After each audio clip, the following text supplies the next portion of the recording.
So, if you've been following the channel for any measure of time, you must have heard me mention to you my position on money hatting. I'm not a fan when a game is actually designated to be coming to a platform, and then one publisher, one of the two big ones, PlayStation or Xbox, goes in and steps in and blocks the game from approaching the opposing platform. To me, that is an anti-consumer practice. It's scummy. Don't like it, whether it be PlayStation or Xbox, and so on and so forth. And most of you remember Shift Up's first showing of Stellar Blade and how the game was actually designated to show up on the PlayStation and even the Xbox platforms. That's pretty much what we had when Project Eve was actually first revealed to the audience. The other game in question is Black Myth Wukong.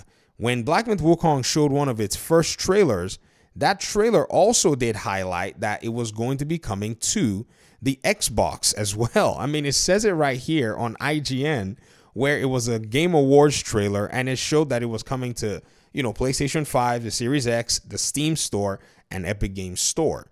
Somehow, PlayStation got a hold of Stellar Blade and has blocked it from leaving that platform. It's not even available on PC. That's also another layer of this.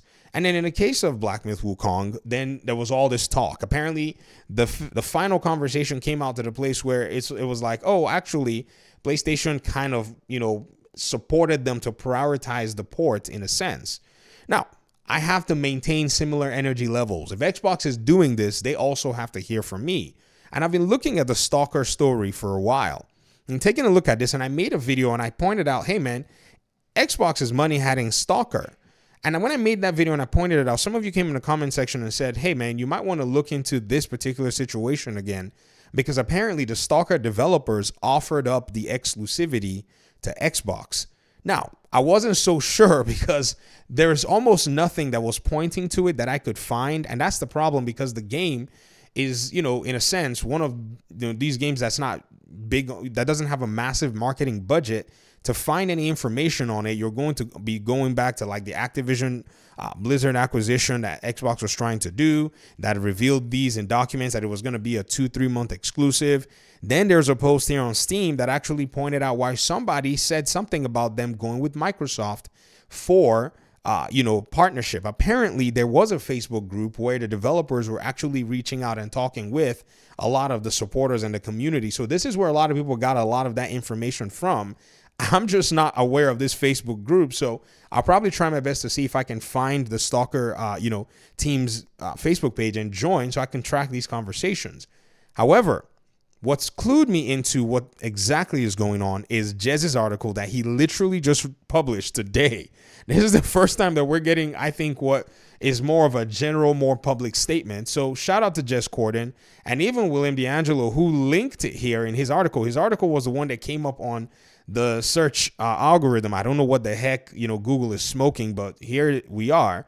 And this is what Jez basically pointed out. He said in his article, Xbox isn't a company known for its timed exclusive these days. So I was curious how its partnership with GSE came about. Stalker 2 launches as an Xbox Series X and S Windows PC exclusive, at least for a short while.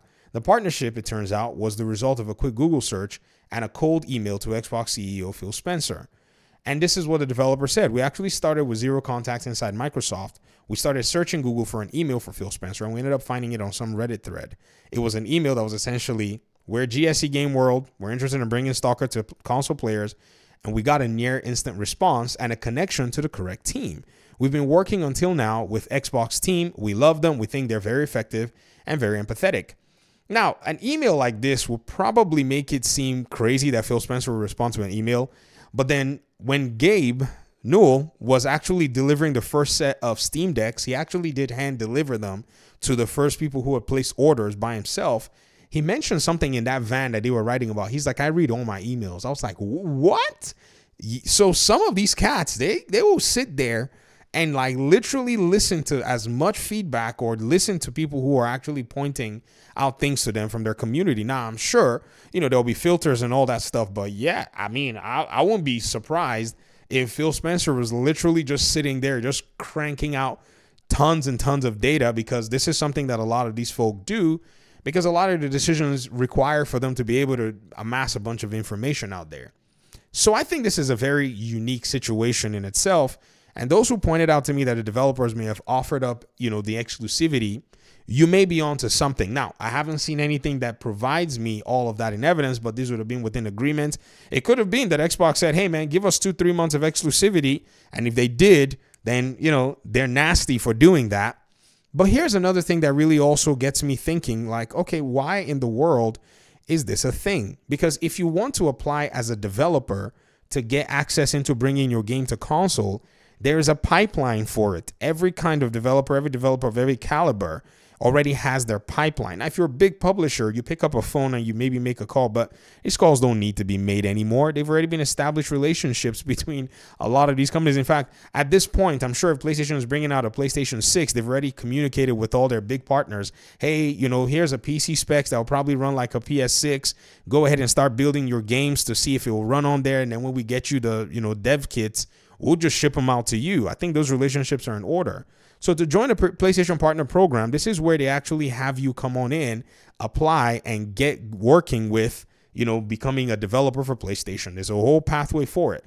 There's also ID at Xbox, which is Xbox's own, pipeline to get this going. I'm not going to scroll down anymore because, we're applying in this pipeline. We finally got almost all what we need for my video game project that I'm working on to put our application in for PlayStation. And so I'm not logged in here, but this is the pipeline. This is what everybody does. So for the developers to basically say, well, we want to bring our game to console and then go ahead and just email Phil, that probably showed that they had, what I think is a more ambitious goal, or I think a slightly different goal to be able to get their game on console. But not only console, to possibly move into the Game Pass ecosystem. But even through ID at Xbox, there is a possible pitch section where you can pitch, your game to possibly talk about, securing a deal with Xbox. And that is you, the developer, reaching out to, Xbox themselves. So they even didn't go through that pipeline. I don't think that pipeline existed, though. To be fair to them, I don't think that pipeline existed. I think it's probably new and just been recently added so that developers can actually reach out to, Xbox in terms of maybe working on trying to pitch a game to them. But this situation is very interesting, and I'm very curious about what is going on here. Because if at any rate, Xbox is pro-developer in this case, that's even good to know. And if at any rate they're being anti-consumer, it's also good that we know at the end of the day. So again, the digging is going to continue. If you guys find anything, just hit me up in the comment section. If the links aren't working, you can tactfully type the link in a way that you could just leave a space bar. Or leave a space in some of the terms. I mean, I think I see a lot of people saying, oh, the links aren't working. I'm like, guys, add a parentheses around it. Something that's going to basically not make it a link. And then I can just, don't go send me to a virus website because I'll beat you. All right. Thanks for watching the video. Appreciate you guys so much. I'm not going to beat you. I'm just playing. But yeah, if you do that, though, I hope that your cell phone gets run over by a bus. Peace out.